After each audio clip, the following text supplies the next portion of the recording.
In 2008, a relatively unknown businessman walked into a negotiation with one of the most powerful media corporations in the world. He had no Ivy League degree, no team of lawyers, no leverage, at least not on paper. He walked out with a deal worth $580 million. How? He used strategies that Harvard Business School has never put in a textbook. Strategies used quietly by the world's most elite dealmakers in boardrooms, backrooms, and billion-dollar acquisitions. Today, I'm giving them to you. Chapter 1. The myth of win-win. Every business school in the world teaches the same principle. Aim for win-win. Find common ground. Build mutual value. It sounds wise. It sounds professional. And in low-stakes deals, it works perfectly fine. But here is the uncomfortable truth that elite negotiators know. At the highest level, in mergers, acquisitions, global partnerships, and multi-million-dollar contracts, the other side is not trying to find common ground. They are trying to win. Professionally, politely, but completely. The world's top dealmakers understand something deeper. Negotiation is not a conversation. It is a chess match where the pieces are information, silence, timing, and perception, and the player who controls those four elements controls the outcome. Chapter 2. The power of strategic silence. Here is the single most underused weapon in any negotiation: silence. When the other side makes an offer, most people immediately respond. They counter. They justify. They fill the silence because silence feels uncomfortable. That discomfort, that is exactly what elite negotiators manufacture on purpose. Studies from Columbia Business School found that negotiators who pause for 3 to 5 seconds after receiving an offer consistently achieve better outcomes, not because they have better arguments, but because silence creates psychological pressure that forces the other side to second-guess their own position. Warren Buffett, Steve Jobs, Oprah Winfrey. All three are documented masters of strategic silence in high-stakes negotiations. The rule is simple. Whoever speaks first after an offer loses. Chapter 3. Anchor like a billionaire. In 1974, psychologists Amos Tversky and Daniel Kahneman discovered something that changed negotiation forever. They called it the anchoring effect. The first number introduced in any negotiation becomes the psychological anchor around which all future numbers are measured. This means whoever sets the first number controls the entire negotiation. Here's how top deal makers use this.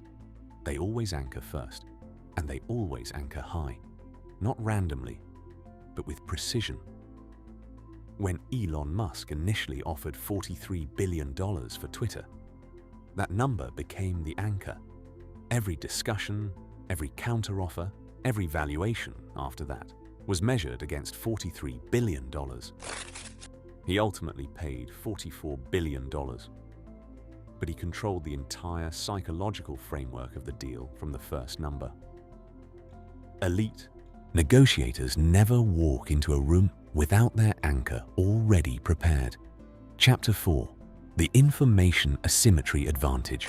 The most powerful person in any negotiation is not the one with the most money. It is the one with the most information.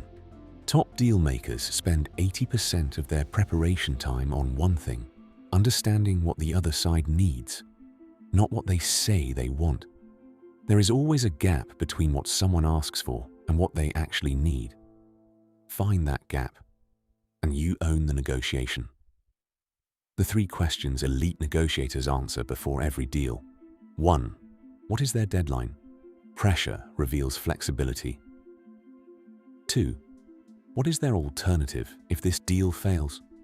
A weak alternative means they need you more than they show. 3. Who is the real decision maker in the room? Titles can be misleading. Information is not just power. In negotiation, information is the deal. Chapter 5. The strategic walkaway. The most underestimated move in any negotiation is the one that terrifies most people: walking away. Not emotionally, not out of frustration, but strategically. as a calculated power move. Chris Voss, former FBI lead hostage negotiator and author of Never Split the Difference, calls this, "No deal is better than a bad deal."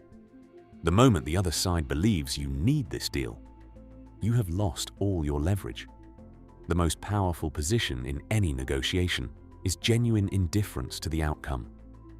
When you can truly walk away, and they know it, they move toward you. Build your alternatives before you sit at the table. Your BATNA, best alternative to a negotiated agreement, is your true source of power. The man from the opening, the one who walked out with $580 million, used all four of these principles. He anchored first. He used silence ruthlessly. He knew their deadline before he walked in, and he had a clear walkaway point that he was fully prepared to use. Harvard teaches theory. The real world rewards execution, silence, anchoring, information, the walkaway. These are not tactics. They are the architecture of power. Use them. If this gave you an edge that your competition doesn't have, smash that like button and subscribe to the Future Authority. Every week, we unlock the strategies, secrets, and mindsets that separate the top 1% from everyone else.